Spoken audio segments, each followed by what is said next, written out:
ನಟ ದರ್ಶನ್ ಪಾಲಿಗೆ ಇವತ್ತು ಬಿಗ್ ಡೇ.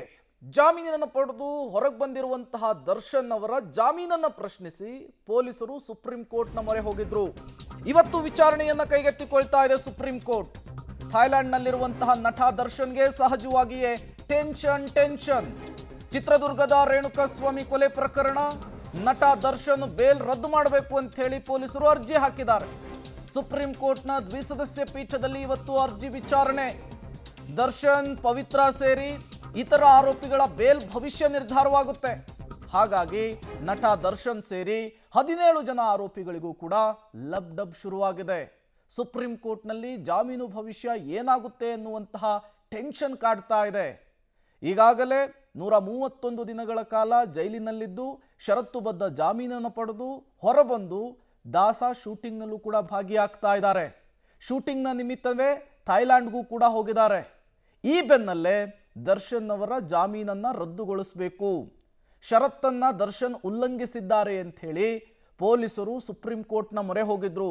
ಆ ಅರ್ಜಿಯನ್ನ ಇವತ್ತು ವಿಚಾರಣೆಗೆ ಕೈಗೆತ್ತಿಕೊಳ್ತಾ ಇರುವಂಥದ್ದು ಸಹಜವಾಗಿಯೇ ದರ್ಶನ್ ಪಾಲಿಗೆ ಇವತ್ತು ಬಿಗ್ ಡೇ. ದರ್ಶನ್ಗೆ ಯಾವ ರೀತಿ ಹಾಗಾದ್ರೆ ಡವ ಕಾಡ್ತಾ ಇದೆ?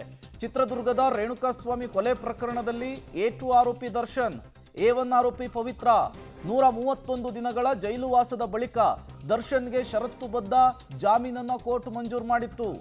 131 ದಿನಗಳ ಬಳಿಕ ನಿಟ್ಟುಸಿರನ್ನು ಬಿಟ್ಟಿದ್ರು ದರ್ಶನ್. ಈಗ ದರ್ಶನ್, ಪವಿತ್ರ ಸೇರಿ ಇತರ ಆರೋಪಿಗಳಿಗೆ ಹೈಕೋರ್ಟ್ ಜಾಮೀನನ್ನ ಕೊಟ್ಟಿತ್ತಲ್ಲ, ಅದನ್ನ ಪ್ರಶ್ನೆ ಮಾಡೋದಕ್ಕೆ ಪೊಲೀಸರು ಮುಂದಾಗಿದ್ದಾರೆ. ಜಾಮೀನನ್ನ ಪ್ರಶ್ನಿಸಿ ಕಾಮಾಕ್ಷಿ ಪಾಳ್ಯ ಪೊಲೀಸರಿಂದ ಸುಪ್ರೀಂ ಕೋರ್ಟ್ಗೆ ಅರ್ಜಿಯನ್ನ ಸಲ್ಲಿಕೆ ಮಾಡಲಾಗಿತ್ತು. ಪ್ರಕರಣದಲ್ಲಿ ದರ್ಶನ್ ಪಾತ್ರ ಏನು, ಪವಿತ್ರ ಗೌಡ ಯಾರು, ಎಲ್ಲದರ ಮಾಹಿತಿಯನ್ನ ಇದರಲ್ಲಿ ಉಲ್ಲೇಖಿಸಲಾಗಿತ್ತು. ಪೊಲೀಸರ ಪರ ವಕೀಲರು ವಾದವನ್ನ ಈಗಾಗಲೇ ಕೋರ್ಟ್ ಆಲಿಸಿಯಾಗಿದೆ. ಕೊಲೆಯಲ್ಲಿ ದರ್ಶನ್ ನೇರ ಹಸ್ತಕ್ಷೇಪಕ್ಕೆ ಪೂರಕ ಸಾಕ್ಷ್ಯವನ್ನ ಕೋರ್ಟ್ ಕೇಳಿತ್ತಂತೆ. ಇವತ್ತು ವಾದ ಮುಂದುವರಿಯುತ್ತೆ. ಕೋರ್ಟ್ಗೆ ಮಾಹಿತಿಯನ್ನು ಕೊಡುವಂತಹ ಸಾಧ್ಯತೆ ಇದೆ.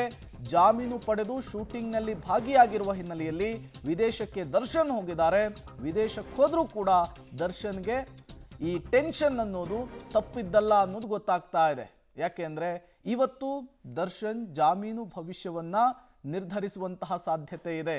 ಅವರಿಗೆ ಮಂಜೂರಾಗಿರುವಂತಹ ಜಾಮೀನನ್ನು ಪ್ರಶ್ನಿಸಿ ಪೊಲೀಸರು ಸಲ್ಲಿಸಿದಂತಹ ಅರ್ಜಿಯನ್ನ ಮತ್ತೆ ಇವತ್ತು ಸುಪ್ರೀಂ ಕೋರ್ಟ್ ಕೈಗೆತ್ತಿಕೊಳ್ತಾ ಇದೆ. ಮತ್ತಷ್ಟು ಡೀಟೇಲ್ಸ್ ಅನ್ನು ಕೊಡ್ತಾರೆ ಶಬೀರ್, ನೇರ ಸಂಪರ್ಕದಲ್ಲಿ ಜಾಯಿನ್ ಆಗಿದ್ದಾರೆ. ಶಬೀರ್, ಜಾಮೀನನ್ನು ಪಡೆದು ಹೊರಬಂದು ಈಗ ಶೂಟಿಂಗ್ನಲ್ಲಿ ಬ್ಯುಸಿ ಆಗಿರುವಂತಹ ದರ್ಶನ್ಗೆ ಸಹಜವಾಗಿಯೇ ಈ ಬೆಳವಣಿಗೆಗಳು ಟೆನ್ಷನ್ ಅನ್ನ ತಂದೆ ತರುತ್ತೆ. ಬಟ್ ಎಷ್ಟು ಗಂಟೆಗೆ ವಿಚಾರಣೆ? ಇವತ್ತು ಜಾಮೀನು ಭವಿಷ್ಯಕ್ಕೆ ಸಂಬಂಧಪಟ್ಟಂತೆ ಏನಾದ್ರು ನಿರ್ಧಾರ ಪ್ರಕಟ ಆಗುತ್ತಾ ಅಥವಾ ವಿಚಾರಣೆ ಮುಂದುವರಿಯುವಂತಹ ಸಾಧ್ಯತೆ ಇದೆಯಾ? ಏನು ಡೀಟೇಲ್ಸ್ ಇದೆ ಶಬೀರ್? ಪ್ರೇಮ್, ನೋಡಿ, ನಿರ್ದಿಷ್ಟವಾಗಿ ಇಂಥದ್ದೇ ಸಮಯ ಅಂತ ಹೇಳಿಕ್ಕಾಗಲ್ಲ. ಕೋರ್ಟ್ ಕಲಾಪಗಳು ನಡೀತಾ ಇರುವಂಥ ಹಿನ್ನೆಲೆಯಲ್ಲಿ ಯಾವುದೇ ಸಂದರ್ಭದಲ್ಲೂ ಕೂಡ ನಟ ದರ್ಶನ್ಗೆ ಸಂಬಂಧಪಟ್ಟಂಥ ಅರ್ಜಿ ವಿಚಾರಣೆಗೆ ಬರುವಂಥ ಸಾಧ್ಯತೆಗಳಿದ್ದಾವೆ.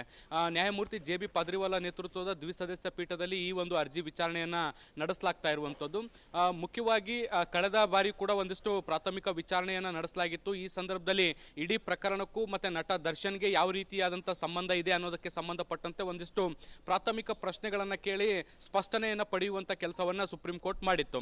ದರ್ಶನ್ ಈ ಒಂದು ಪ್ರಕರಣದಲ್ಲಿ ಹೇಗೆ ಭಾಗಿಯಾಗಿದ್ದಾರೆ, ಅವರ ಹಿನ್ನೆಲೆ ಏನು, ಮತ್ತೆ ಇತರೆ ಆರೋಪಿಗಳು ಯಾರು, ಮತ್ತೆ ಇತರೆ ಆರೋಪಿಗಳಿಗೂ ದರ್ಶನ್ಗೂ ಯಾವ ರೀತಿಯಾದಂತಹ ಸಂಬಂಧ ಇತ್ತು, ಮತ್ತೆ ಈ ಕೊಲೆ ಆದಂತ ಸಂದರ್ಭದಲ್ಲಿ ದರ್ಶನ್ ಇದ್ರಾ ಇಲ್ವಾ ಅನ್ನೋದಕ್ಕೆ ಸಂಬಂಧಪಟ್ಟಂತೆ ಒಂದಿಷ್ಟು ಕ್ರಾಸ್ ಕ್ವಶನ್ಸ್ ಗಳನ್ನ ಮಾಡೋ ಮೂಲಕ ಒಂದಿಷ್ಟು ಮಾಹಿತಿಯನ್ನು ಪಡೆದುಕೊಳ್ಳುವಂತ ಕೆಲಸವನ್ನ ಮಾಡಿದ್ರು. ಈಗ ಈ ಒಂದು ಅರ್ಜಿಯ ವಿಚಾರಣೆ ಮುಂದುವರಿಯುತ್ತೆ. ಇವತ್ತು ಕೂಡ ಬೆಂಗಳೂರು ಪೊಲೀಸರ ಪರ ವಕೀಲರು ಕೂಡ ವಾದವನ್ನ ಮಂಡಿಸ್ತಾರೆ. ಮತ್ತೆ ಈ ಒಂದು ಪ್ರಕರಣದಲ್ಲಿ ದರ್ಶನ್ ಅವರ ಹಸ್ತಕ್ಷೇಪ ನೇರವಾಗಿ ಹೇಗಿದೆ ಅನ್ನೋದಕ್ಕೆ ಸಂಬಂಧಪಟ್ಟಂತೆ ವಿವರಣೆಯನ್ನು ಕೂಡ ಕೊಡ್ತಾರೆ. ಯಾಕೆಂದ್ರೆ ಕಳೆದ ವಿಚಾರಣೆಯ ಸಂದರ್ಭದಲ್ಲಿ ಸುಪ್ರೀಂ ಕೋರ್ಟ್ 2 ಪ್ರಶ್ನೆಗಳನ್ನ ಬೆಂಗಳೂರು ಪೊಲೀಸ್ ವಕೀಲರ ಮುಂದೆ ಇಟ್ಟಿತ್ತು.